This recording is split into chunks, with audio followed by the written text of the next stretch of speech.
So when I came back, और मैं कभी अकेला नहीं रहा हूँ, मैं हमेशा लोगों के बीच में रहा हूँ और मुझे लोगों से मिलना बहुत अच्छा लगता है। तो जैसे होता है ना कि लोग कहते हैं कि आपको बड़ा अच्छा लगता होगा कि आप किसी एक सीरीन जगह पे जाके बैठिए, एकांत में बैठ के आप लिखिए।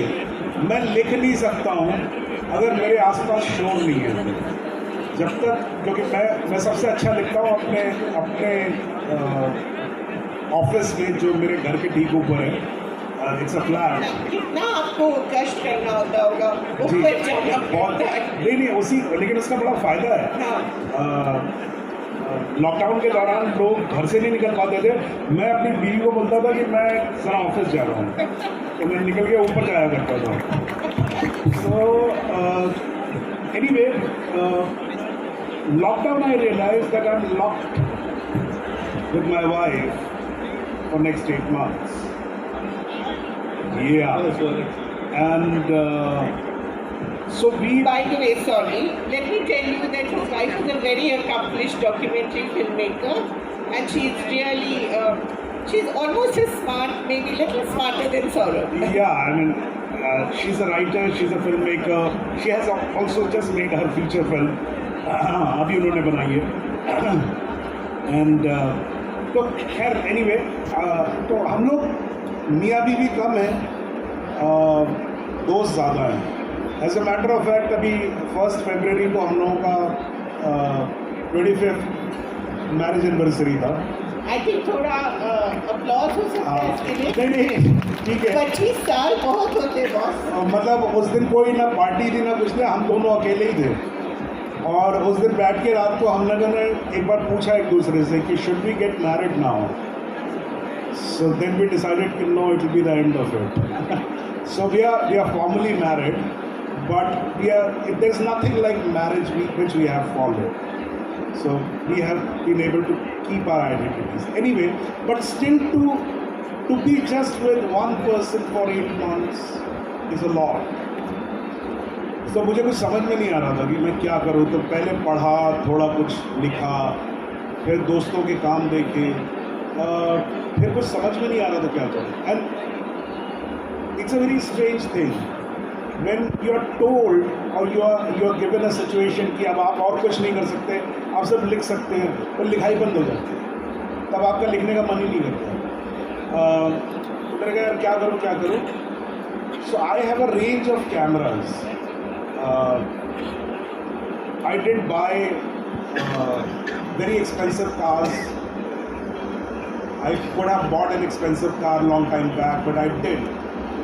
Instead of that, I decided what will make me more happy, that the freedom to make a film. So I bought a range of cameras. Canon के cameras हैं, the cameras which can make films. They are not exactly what Arri makes or whatever, but still you can make an independent film. लेकिन वो मेरे को आता नहीं चलाना, और तो मैंने कहा यार ये ख़राब हो जाएंगे पड़े क्योंकि कैमरा अगर उसकी मेंटेनेंस ना हो तो बहुत जल्दी फंगस लगता है चीज़ें, and they are very very expensive equipments. तो कैमरे को कैसे सर्विस किया जाता है? कैमरे को सर्विस किया जाता है उसको चला के, आपको उसको ऑन करना पड़ता है और बल्ब के सामने रखिए so that it gets light, so the fungus will not come. So when I opened it, I realized I don't know how to even start the camera. So I called a cinematographer friend and I said, I have this model, this is the camera, these are the lenses, how do I go about it? उसने कहा ऐसे करो, ये निकालो, एक लाल mark होगा उस पर लेंस रखो, उसको वहाँ पर क्लक करके आवाज़ आएगी, that means lens is lock, started. मैंने कहा स्टार्ट तो कर दिया, अब क्या करूँ? तो बोला उसको कुछ नहीं, थोड़ा लाइटें जलाओ और तो फोटो खींचो, वीडियो लेना वीडियो ले लो। तो वीडियो खोला तो बड़ा अजीब सा कुछ आया, ब्लर सा कुछ आ रहा था। बोला यार फोकस नहीं किया तुमने उसको, फोकस रिंग पकड़ो। That's how it started. After a couple of hours when I just kept the camera, I saw my room and I said, can I switch off one light? Can I switch on another light? And I started just doing that for no reason. And at one point of time, I suddenly liked the frame. And it looked like a film frame. मैंने कहा ये तो बहुत अच्छा है यार. मैंने चालू किया, अब चालू किया, एक्टर भी हूँ. तो मैंने कहा चलो खाली कैमरा 5 मिनट चलेगा, बैठ के सामने कुछ बोल दो. तो मैं सामने बैठ के ऐसे रैंडमली कुछ बोलने लगा. And that gave me the idea that every day I can wake up with the work of recording a diary, what I'm going through. It started with that, but I'm not a non-fiction writer. So I ended up concocting stories. काफी अजीब story, but interesting भी थी. Yeah, and so I went through a whole filmmaking process for 3.5 months, and I made a 84-minute film, which I edited myself because I can edit and I have an edit set up at home. The thing was, वो 8 महीने कैसे गुजरे मुझे नहीं मालूम. It was the most wonderful time for me because every day I used to wake up and I had shooting. And I had editing in the night. So that's the story of Satyaprakash Paramkovit. By the way, it traveled in not in very big festivals, in small festivals, but it has collected some 2022 awards. And we showed it in Chandigarh, where Kaveri saw it for the first Which I time. really love. आप लोगों को जरूर देखना चाहिए. जब खुली किताब के बारे में बात करें थोड़ा.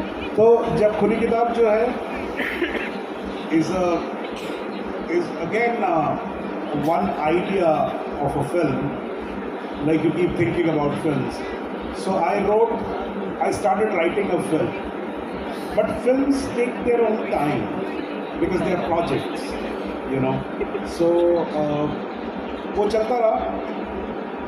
इस बीच में आद्यम एक फेस्टिवल होता है जो बिरलास का है, उनका फंडेड है. उन्होंने ऑफर किया कि आप प्ले करेंगे क्या. तो मैंने कहा अच्छा है, मैं फिल्म स्क्रिप्ट जब लिख रहा हूँ, so if I write the play I end up doing the whole journey.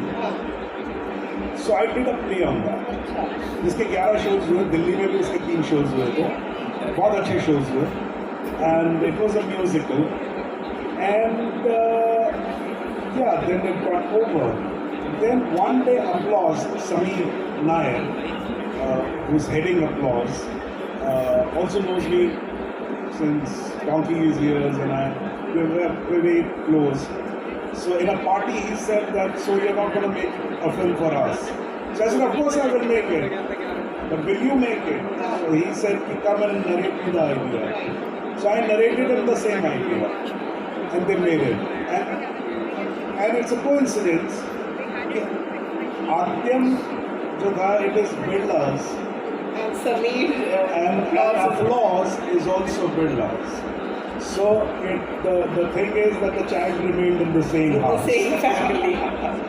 So, and the film got made. It has a fabulous cast. It has Pankaj Kapoor. It has Jiddu Kapadia. It's a beautiful story with a quirk. Of course, I can't work without quirk. That's what they say. I don't feel it's quirk. But so it's about a 75-year-old man and his 71-year-old wife. They are going through a divorce. That's जाते हैं. आपने कभी ये सोचा है, इसको analyse किया आपने कभी? तो मैंने कहा हाँ सर, मूवमेंट नहीं है, टेक्निक वैसी नहीं है, उतना पावर नहीं है. कहना नहीं वो बात नहीं है. And he said a very valid thing. इससे प्रॉब्लम ये है कि आप हार इसलिए जाते हैं क्योंकि आप जीतना चाहते हैं. So when you go to play on the table, you are not thinking of the ball which is coming, you are thinking of the last point of the match.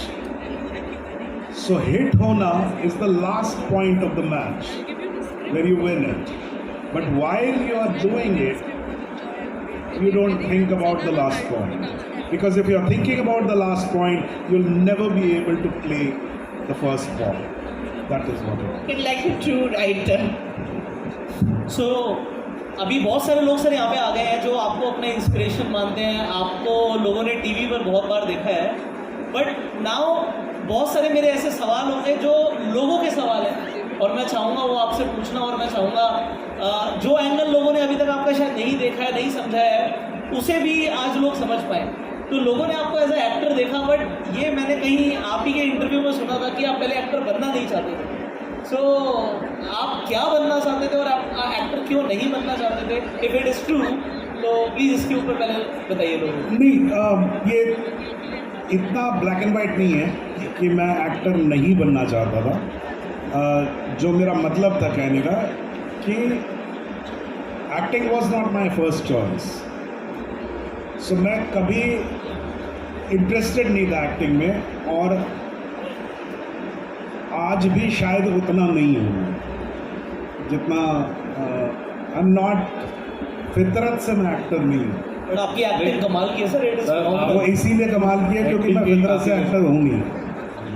तो हम पूछ रहे थे, बट सर ने कई सारे लोगों के यहाँ पे कान खड़े कर दिए। सर यहाँ पे एक और अगेन मैं सुन रहा था तो मुझे पता लगा कि जब आप थिएटर में आए थे तो सिर्फ सीखना आपका मेन मोटिवेशन नहीं था, ऐसा भी है कुछ, उसके पीछे भी कुछ कहानी? यार ये कोई राज की बात नहीं है, किसी का भी एक मोटिव नहीं होता है लाइफ में, कभी किसी का एक मोटिव नहीं होता है। मैं थिएटर गया था, मैं बता देता हूँ, मैं थिएटर गया था, मुझे फिल्में बनाने का शौक़ था, और मेरे एक दोस्त ने कहा था यार जब तक फिल्म नहीं बना पा रहे प्रैक्टिस के तौर पे थिएटर कर लेते हैं। तो मुझे थिएटर मालूम नहीं था, तो मैं थिएटर देखने गया, तो मुझे थिएटर ने बहुत अट्रैक्ट किया, लेकिन मैं इतना बोरिंग आदमी भी नहीं हूँ कि मुझे खाली थिएटर और कला और सिर्फ वही दिखा। मुझे वहाँ एक और चीज़ दिखाई पड़ी थी कि बहुत खूबसूरत औरतें, बहुत खूबसूरत लड़कियाँ, जो कि जैसा कि जिस तरह के जो मेरा आइडियल था कि अंग्रेज़ी बहुत अच्छा बोलती हैं लेकिन हिंदुस्तानी है, लेकिन साड़ी पहनती हैं, लेकिन फैब इंडिया की साड़ी पहनती हैं, they can hold a cigarette and they have the dignity. So इस तरह की जो महिलाएं हैं वो मेरे को बहुत सारी दिखाई दी, और फिर मेरे को उनके साथ जो लोग थे वो ग्रीक गॉड्स की तरह नहीं थे। उसमें कोई गंजा था, कोई दुबला पतला था, कोई मोटा था, कोई वो था। तो मैंने कहा यार यहाँ तो मेरा भी चांस है, तो ये तो बहुत अच्छी जगह है। So this is how that was one of the attractions.